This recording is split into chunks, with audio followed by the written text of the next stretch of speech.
What's up, everyone? Shakiel Mahjouri here, and you know who this is. He is the fastest growing MMA content creator right here on YouTube in the past 6 months. I can tell you, if I had to guess, Israel Adesanya likes him a lot more than he likes me. Kenny Okoye, how's it going, bro? Thanks for the intro, man. I love that intro. Appreciate it, man. Appreciate you having me on, bro. It's definitely cool seeing this opportunity present himself. For sure, man. Right back at you, man. You know, like, I'll say this. There was like an off week on my channel over the holidays where, you know, there was like 3 weeks without UFC. And I hit up my colleague at CBS Sports, Brian Campbell. We did a video.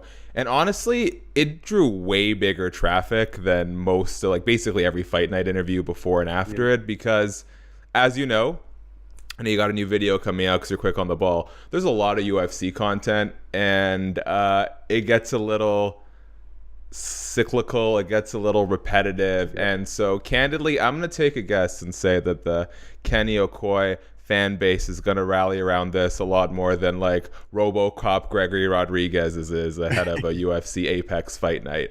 Yeah. So thank you for doing this. This is a big honor for me. Hey, man. Like, listen, bro. Like after I said that shout out you gave me, man, to even give me Izzy the opportunity to even shout me out again, that was cool, man. So like, I'll owe you anything, man. This is nothing. This is nothing. Appreciate it. Hey, like I said, man, I take some people are like, oh, you never pick my question. These Q&As are a scam. I'm like, bro, it's either because no one likes your question, which is not true. But more importantly, and this is the one that drives me crazy, and I can't do this every time, it's like I did a Google search and I got 15 answers for the question you just asked. Yeah. I got a tight window here, but I know for a fact no one is asking Izzy about Kenny Okoye. So Yeah. I'm glad I could be the one to do it. Before we talk about that, I'm sure a lot of your fans are going to be tuning into this one. But for anyone who's coming from my neck of the woods and is sort of new to your story, can you tell me a little bit about sort of making this transit? Like, what was the social media MMA background before, and what sort of prompted this transition to YouTube content? Yeah, so initially I started off on TikTok kind of around like 2023-ish. I would just make just ranking videos as like little just like quick TikTok videos. I didn't think anything of it. And then 2024, like early 2024, I started like going live on TikTok live. And for some reason it was generating like around like 2K concurrent viewers. Sometimes it peak at like 3.5K, just huge numbers. And I was like, why are people so like interested in like TikTok lives? Kind of just watching people react, I guess. It was like watch alongs with like Islam Dustin, things of that nature. So I was like, I want to see YouTube because I look at YouTube. There's creators like Lucas Tracy, Guru. There's like these big creators, and I feel like a lot of people talk about them more than like TikTok creators. So I was like, around, I'd post YouTube videos, but around May 25th specifically, I was like, from this point on, 25th of May, 2024, I'm gonna just post every day. So I haven't missed it. I still been posting every day since then, and like. I guess I don't know. Like people recognize me. Oh, that's he. I see him on Twitter saying some stuff. They had opinions on me on Twitter and on TikTok, and they see, oh, he's a YouTube channel now. And then shout out Lucas Tracy MMA. He's another pretty big YouTuber. He saw my takes about Izzy, so we had a little Izzy debate, and then people were like, oh, this is the guy from Twitter. And then I just kept growing from there. Then I had like a little interaction debate with kind of Guru as well and Bedtime MMA. So, shout out all these guys. So, like, yeah. And then just my fan base just kept growing because consistency, I guess. Like, when you don't miss a day, man, I feel like people just start to tune in. I think that's what it is. Yeah, this is a conversation that I had recently with someone where it's like, I'm not posting every day here, and regular viewers would know a lot of my content is dependent on, hey, am I getting an interview? And fortunately, I'd say the last year and a half especially, you can basically guarantee every week there's going to be one on this channel. But consistency is so important. I agree. Like just sort of building that pattern of, yo, I know if I go to this channel today, there's going to be content is a huge thing. MMA YouTube's like gotten interesting, right? Because there's all these different landscapes. You have your traditional publications, the MMA Junkies, the MMA Fightings. You have your podcasts, the Morning Combats, what Bisping is doing. You have me, who I feel like is like, James Lynch, guys who are kind of doing like media, but YouTube-focused media, short-form content. Tell me a little bit about the space that like you and Lucas Tracy and mmaguru occupy. Like who are the MMA fans that are tuning in for this kind of content? And obviously like your slant is different than Guru's, is different than Lucas's, Yeah. but who have you identified as the audience? Because it's a big Um, audience. Yeah, it is a big audience. It's weird. It's because like people, MMA like fans, they're interested on people with specific opinions. Like, because some people beat around the bush and like they kind of say Mm-hmm. generic things. I feel like the side where like Guru, me and like I'd say Bedtime MMA, Lucas Tracy, like we're kind of like we have our opinions about fighters that we support or we hate, and we keep it real to an extent. Some of it's fueled by like I'm not speaking for me specifically, but like people like Guru, like he has a huge fan base, and he says what he feels. I'll just say it like that. He's very like this, and people that attracts audience. So like I feel like that side of the community of MMA content creators, we kind of just say what we want to say, no matter what like reaction we get, and I feel like that kind of intrigues some MMA fans because they're like, oh, I want to see what's gonna look like when you like debate this guy or like what's your contradicting opinions like. So I think they're attracted to like I guess opinions, like hard opinions though, like what you really feel. Like no, don't mask it, just say what you got to say, kind of thing. Do you think there's a ceiling for that? Because, like my growth on the YouTube end, even just comparing it to yours, is very slow. I'll get a big interview or a short really pop off, and that'll help expedite things. But not posting every day makes it more challenging. But sort of my unique situation relative to your unique situation, everyone else's, is like I'm working for a major publication. So Yep. in the course of a 12-minute interview, I'm trying to get a story that can run on CBS Sports. I'm trying to entertain the YouTube audience. I'm trying to break the ice with the fighter. Sometimes that goes better than others. There's a lot of hats to serve, but I think for me, excluding like, media jobs getting cut every day, like it feels sustainable.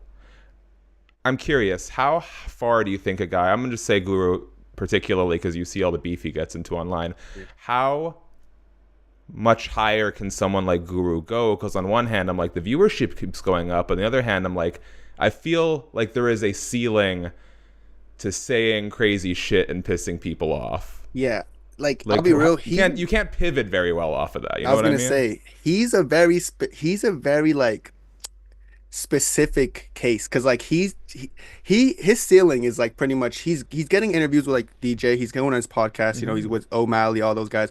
He can do that with fighters. Like of course you're not going to see any major brand deals or anything trying to reach out to him because maybe what he's going to say might throw them off the wrong way. But honestly, I'm not me. People know from my community, me and Guru aren't cool. We've gotten our heated debates. We've had our like Mm-hmm. we go back and forth sometimes, but I will respect him because I feel like what he is doing, it is there might be a ceiling to it, but that ceiling, I don't think Guru wants to go higher than like interacting with fighters the way he's doing it, kind of, and like he could just be himself. So I respect him like being himself, although I disagree with a lot of his opinions.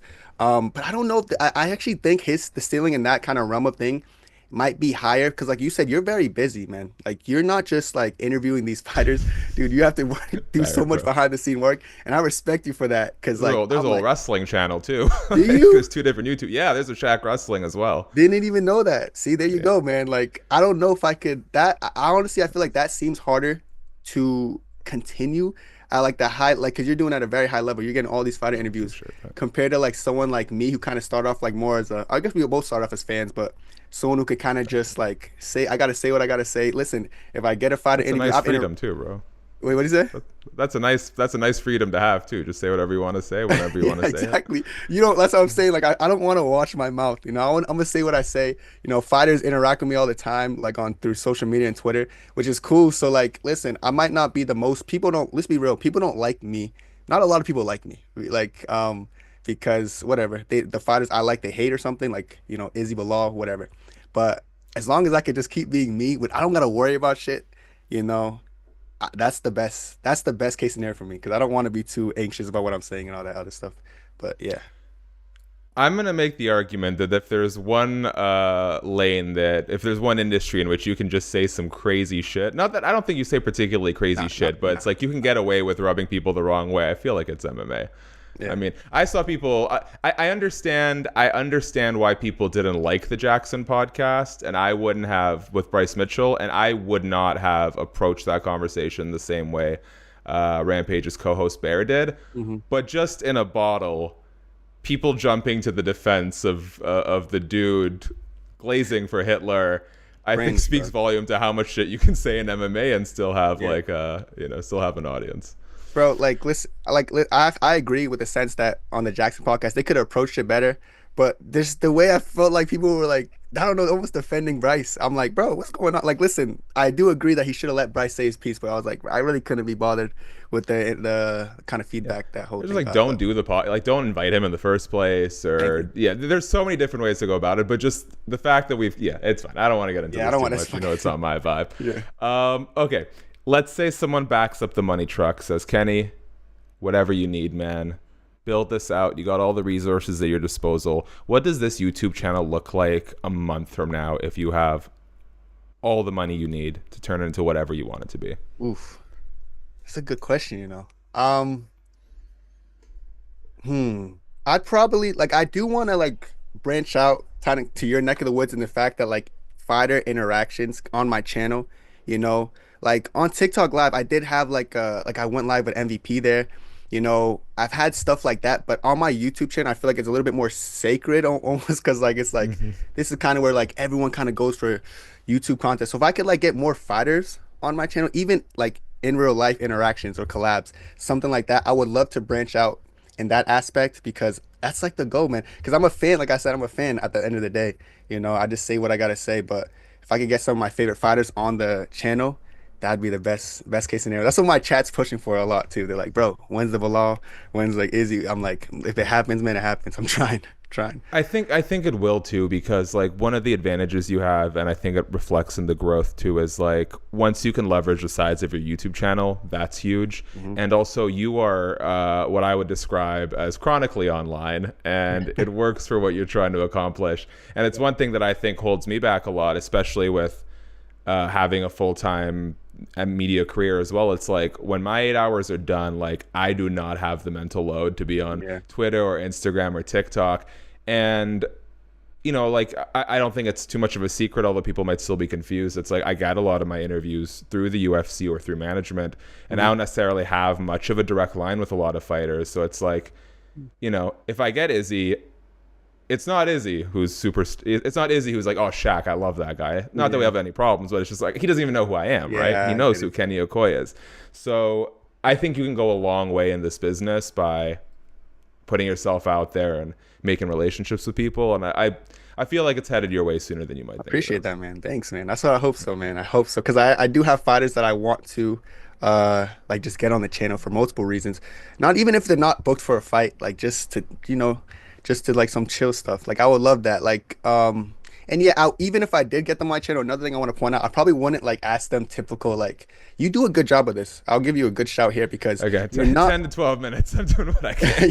yeah, but you're not like oh yeah, training camp. You're not robotic. You know, you kind of just you give good questions. Like with Izzy interview specifically, you weren't boring him to death, especially because he's been through like probably like 20 interviews before you that day. Like you weren't trying to bore the guy to death. So I respect you for that. You're smart with I that. appreciate it. Yeah, I would, like I got, if you ever watched WWE, I got 45 minutes with Paul Heyman. And Mm. like, that is so nice, bro. When you can actually just like let a conversation breathe, Hmm. you can ask a follow-up question if things are interesting. You have a lot of time to break the ice. But like, every interviewer has their own formula. But if you like look at the way my questions are lined up, it's usually like, okay, I've got, like I said before, it's like I've got, if I'm lucky, 15 minutes. Hmm. Oftentimes in the fight week stuff, it's like 10 to 12. It's like, what's some really random shit I can say right off the bat that's gonna kind of like lower this person's guard or Yeah, make them laugh? Um, what do I need to get that's gonna make for a good YouTube headline and a good thumbnail? true. What's gonna be appropriate for like a professional story on a sports publication? Hmm. And how do I end this with something that again is going to make them laugh or make the fans happy or be out of the Yeah, box? It's a lot to juggle. that is, Some weeks you man. get it better than It others. is. So, but yeah, I would love like if I get like 30 minutes with someone, I feel like that's like the prime spot to put them at ease, ask a lot of bullshit, and still get what you need to Exactly. get. Yeah. What's going through your mind when you did post on the Q&A for the Izzy interview, right? Yeah, I I did. saw. Yeah. What was going through your mind when you posted that? Yeah, I'll be real. I was on live. I was live. Like I go live every day. Like I average around like 100 viewers. Just the core community. Like I talk to every day. And like I saw your post. Someone actually said, "Oh, SHAK MMA. He put a post up about Adesanya." I'm like, let me see this. And he's like, he's interviewed Adesanya, asked him questions like, "Oh." I'm like, let me just throw in something. And then like my chat was like, I'm going over there too. I'm going over there. I'm going over. And then I guess people actually went over there. I don't know if they actually did, but apparently they did because you asked the question. I I saw think my several people ask yeah. about you specifically, So my and you have the chat, most upvotes. really? Yeah, Okay. yeah. I didn't. Okay. Yeah, that's cool. Man, that It was chat's cool, man. They're undeniable. cool. They're cool people. But yeah, they Okay, went over there and I guess they pushed you for it and you actually said it. And it was weird because the morning of my friend Jeffrey, he just sent me a message and I see your name and I see Adesanya. I'm like, oh no way. It has to be the question, isn't it? So I click on the video, I'm like, bro, that's cool. That was just cool. Cool moment, man, for sure. good. I see. I see it's pinned to your Twitter right now. So Yeah, glad hell I yeah, could. man. Hell Glad yeah. I could give you a top post. All right. Let's talk about the awkward part of that interview. I don't. I had a few people. Honestly, the thing you have to remember is if like 99% of the thumbs are up and eight Yeah. people are upset with you in the comments, it's really a small minutia of people. But I like to try and parse through feedback and be like, what's good, what's bad. Mhm. Apparently, glazing is a homophobic term. I don't know. I don't think, This is the thing. Everyone says something different. Izzy yeah. says it's homophobic. You says it's not, but it's annoying and played out. But here's the thing that threw me off guard: is your community affectionately has crowned you a glazer. I mean, on the We have. Q&A post, in that Izzy video. So when I'm saying it, I'm thinking like, oh, this is something his community like says fondly about Kenny. Yes. And let's work with that. Thank you for defending me in your YouTube Yeah, video. I don't did worry about it, watch man. it. What the fuck is glazing? Listen, bro. I've called myself a glazer too. When Izzy took it the I like, called myself a glazer. yeah, bro. Like he took it the weird. I'm like, what? It has nothing. I don't even know what Izzy's talking. Listen, I think Izzy was a little maybe for Izzy's point of view, because he's from New Zealand. He's not from like I'm like I live in Massachusetts, Boston area. So like we just throw around glazing, whatever glazing. I say I'm a glazer. Oh, dude, sometimes yeah, I glaze this fighter because I think they're good. My assumption, man, is Izzy took it a little bit. He took it the wrong way. You know what I'm saying? I've even had people saying like, oh yeah, he defended you. He defended you. I'm like, yeah, he defended me, but I don't think he actually realized that Shaq didn't say nothing wrong. He was just saying what my community says to me, what I say about myself sometimes. So I didn't take it like listen, that's what I didn't take it seriously. I was like, you guys gotta chill. I think Izzy just had a misunderstanding of what the word actually meant. But like I could see from a fighter's point of view, like he's probably like, oh, he's just trying to say because Izzy on Twitter, at least, like he doesn't get the most positive reception for the most part. So like someone like me, I'll stick out a little bit more like supporting Izzy. So people are quick to say like, "Oh, all you do is glaze" in a negative term. So I've seen it used in both terms, but I feel like overall, the way you used it, you weren't trying to throw any shade or anything. It was cool, man. Yeah. I'm not stressed over that. Bro, I'm telling you in like real time, I'm thinking to myself, I'm like, okay, what does like if I was to, like physically glaze someone, not like verbally. I was like and I'm getting some images in my head and I'm like, okay. Maybe Yeah, I see what Izzy's trying to get at right now. he probably heard glaze. He was like, "Bro, yeah, this guy's trying to come at Kenny crazy, man." But All right. nah, Well, yeah, you got listen. Anyone tries to throw down with Kenny, if Izzy spots it, I think he's got your back. So yeah, listen, but that's a actually good feeling. surprised. I was surprised the way he. I was kind of. I don't know why I was surprised. Like, listen, he followed me the week of his fight with Dricus Duplessis. Mhm. Um, I've been supporting him for a long time. You know what's funny? That's the reason I started my Twitter account. It was August 2022. Izzy just lost at Pereira. I opened Twitter for the first time. I was like, oh, he's getting cooked. I started my channel. I started my Twitter account right then and there, the day he lost to Pereira, and I just, yeah, it's weird because I guess I started my account to like kind of just back him a little bit because he was getting shitting on. And then since then, bro, I don't know. And then he only followed me the DDP fight week, and then he DM'd me after he lost the fight. He DM'd me first. I usually like this. This is what I don't want to do. I don't want to DM fighters and spam them because Yeah. I always think like one day, what if they DM me and I'm just like you just see 1,000 messages. So thank God I never DM'd them. And all of a sudden after DDP fight week, he sends a big paragraph along the lines of, "Listen, bro, just know I see your support and I love and appreciate people like you, man. Thanks for sticking with me." And I was like, "Bro, what? I just got DM'd by Adesanya." That's the first thing that goes in my head. And yeah. So listen, man, people, you never know who's what or like who watches Hmm. your stuff or what you post on Twitter or your content. So, bro, if you're supporting a fighter, man, you never know. One day they might see that love and they might show you respect for it. So I think that's what happened there. So I think that's why overall, that's why he was kind of like he actually jumped to my defense, which was cool. It's cool moments, Bro. man. Yeah, isn't that is the truth? I mean, I got this job through CBS Sports. I had no idea some of the people were watching the content I was producing. I went to Indianapolis. Actually, I'll tell you the story after the fact. I Okay. don't want. I don't want to. I don't want to come off as a glazer. You see. Yeah. Uh, what was okay? So I mean, it goes without saying. Big Izzy fan over here. Izzy is one of my top 5 favorite fighters of all time. So I'm on the same boat. What is what was the moment that made you an MMA fan? Do you remember? Not necessarily the first time you watched an MMA fight, but the moment that got you hooked. What's weird is not weird, but I remember I was younger and the way Nick Diaz would fight and like kind of like the like just the attitude he fought with, he was the one who like kind of intrigued me in MMA. I was like I would see a glimpse of MMA before that, but Nick Diaz, I was like, oh shoot, this guy's cool, man. Like I just like the way I like the like swagger he fights with, like how he kind of just doesn't give a shit, like he's just kind of just being himself. And then that's kind of what like kind of focused me in. But I swear, around like 2017, 2018 is when I like started to single in about UFC and Adesanya specifically. He's the only fighter I'd probably say who I watched from the start of his career to the end of not the end of it. He's Mm. not over yet. But I watched his debut live and I continue to watch every single fight that he's like on a live fight night, online all the time. So he's the only fighter I've ever watched from start to like continue his career. But Nick Diaz is definitely the guy I can't say he brought me into the sport, man. Like I like the way he fought and just like his swagger. So that's why I kind of like started like being obsessed, what I say with MMA. So yeah. Yeah. So I had been watching for a few years casually, but I distinctly remember I was in my room in my old house, and my dad actually had to run in and check on me because I was yelling so loudly. I was streaming Weidman versus Silva versus Weidman 1 on my computer, Ooh, and yeah. like even if you weren't super in tune, Anderson Silva's reputation, and the moment that he gets caught with his hands down by a dude who's like 9-0, 10-0, blew my mind. And I actually, I was either before the Bruno Silva or the Brad Tavares fight. I actually got to tell Chris that, like, bro, you were the guy who made me a lifelong fan, That's and cool, put me man. on You this actually really journey. talk to So these fighters, man. yeah, That's it's cool. not, yeah, and listen, Izzy's never DM'd me. He's never thanked me for anything. So, it's gonna happen. I think quicker than you expect. I'm very sure about that.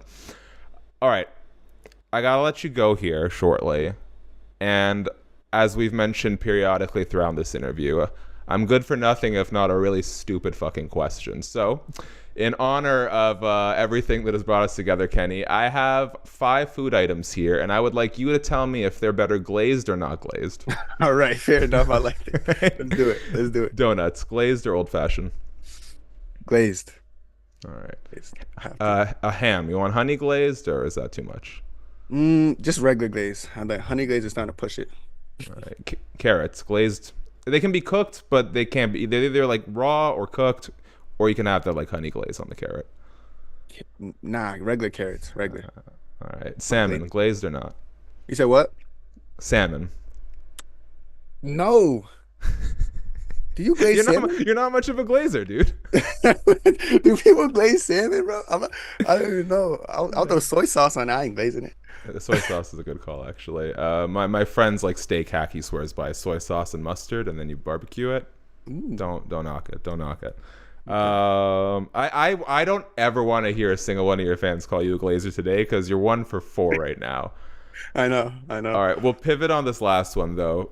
Okay. Cupcakes. What's better, the icing or the cake? Mm, that's a hard question. Um, Sometimes icing's too much. I agree. Well, I'll say this. Good icing's good icing. So I might go icing. I don't know. All right.